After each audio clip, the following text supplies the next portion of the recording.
En Lot-et-Garonne, c'est 3 lieux différents, puisqu'on a le siège social à Agen, une annexe à Villeneuve, une boutique à Aiguillon et 23 compagnons accueillis en permanence toute l'année, qui sont là, qui vivent de leur travail, qui se soustraient à toute forme de solidarité nationale, puisque ça reste une communauté Emmaüs en autofonctionnement, et qui travaillent, qui récupèrent des dons chez les particuliers, chez les Lot-et-Garonnais, de près ou de loin, qui retapent, qui revendent, et voilà, avec nos bénévoles et la petite équipe de salariés. C'est, vous me disiez tout à l'heure qu'il y avait une évolution dans les profils des compagnons accueillis ici, et c'est dans le même sens que qu'au niveau national.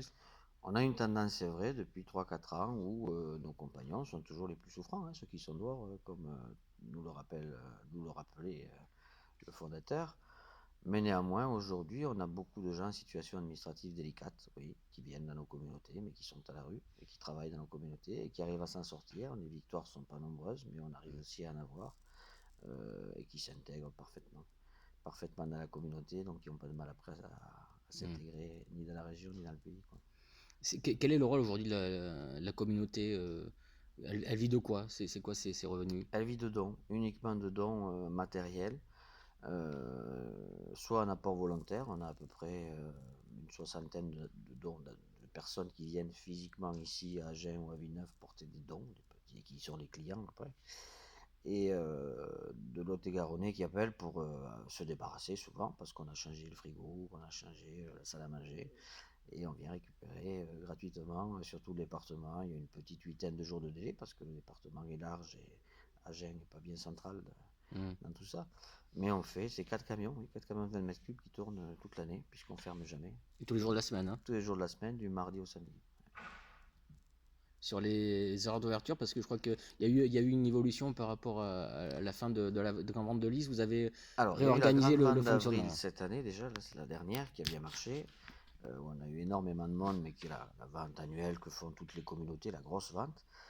Le gros prochain rendez-vous, ça sera à l'automne, mais là, ça sera sur Montauban, où les communautés de la région sud-ouest ont fait les 70 ans de la création du mouvement partout en France, mais sur un plan régional. Voilà. Donc là, on rejoint nos amis de Montauban, et on n'est pas les seuls, hein. La région est grande. La région Emmaüs est grande, elle descend à Pamiers, Toulouse, Pau, par Bordeaux, Périgueux, Agen, etc. Donc c'est plusieurs groupes importants. Et pour ce qui est d'Agen, oui, on a voulu avoir une nouvelle formule. On a abandonné la vente de liste pour l'instant. Ça fait 10 ans qu'on allait dans le Mésiné faire un déballage d'été, etc. C'était très fatigant pour les gars. Il faisait très chaud. C'était très agréable parce qu'on voyait d'autres personnes, d'autres clients, mais il fallait à un moment donné trouver d'autres choses. Donc cette année, les 70 ans ne nous permettaient pas de faire cette vente. Et pour compenser un petit peu cette perte malgré tout financière, hein, puisque pas de subvention de fonctionnement, pas d'aide d'État, ben, il fallait trouver autre chose. Donc on s'est dit, on va ouvrir aux Agenais qui se plaignaient souvent de nos horaires de fermeture en semaine. On ferme à 17h30 le mardi, mercredi, jeudi. Le samedi, on est ouvert en non-stop, mais ça suffisait pas. Donc on a dit, tiens, pendant l'été, du mois de mai à septembre, on va ouvrir le vendredi soir en nocturne à partir de 18h, et le second dimanche du mois. Et là, effectivement, on a un public qu'on n'avait pas habituellement. Des Agenais que je ne voyais jamais, des gens qui sont pas aux Agen et qui viennent, qui flânent, qui ont le temps, c'est la fin de la semaine, c'est voilà. Donc on maintiendra probablement le second dimanche du mois. Les nocturnes, non, parce que à Hmm. la rentrée, les jours diminuent, les gens sortent moins. Mais voilà, on a essayé d'étaler un peu mieux et De mai à septembre, je crois que c'était. voilà, c'était mai-septembre, et de s'adapter un petit peu plus à la réalité locale de ce qu'est une Ouais. ville comme Agen à cette période-là. La capacité d'accueil d'Emmaüs à Agen aujourd'hui, c'est 23 personnes, mais 23 malheureusement, personnes. vous êtes régulièrement obligé de dire non à des gens qui se présentent à votre porte, C'est hein. des gens, là on en discutait encore ce matin avec les adjoints, c'est 3-4 personnes par semaine. Ouais. Et c'est toute l'année. Avant c'était un phénomène qu'on n'avait pas encore il y a 4-5 ans, c'est-à-dire que les gars arrivaient à trouver des saisons, etc. Ils repartaient un petit peu, ils changeaient d'endroit, changeaient de région.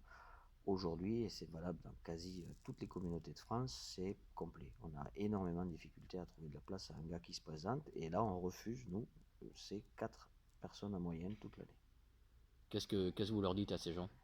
On les garde, on a une chambre dédiée, Hmm. c'est une chambre de passage, donc on les garde une nuit, 2 nuits, pas trop longtemps, parce qu'on sait qu'on peut pas, même si on aurait du travail, on sait qu'on peut pas en loger plus. Là aussi, on obéit à des règles comme tout le monde, hein. Hmm. Mais on leur trouve une place sur un autre groupe Emmaüs, voilà, ça prend du temps, mais après on leur paye un billet de train et ils arrivent sur une autre communauté.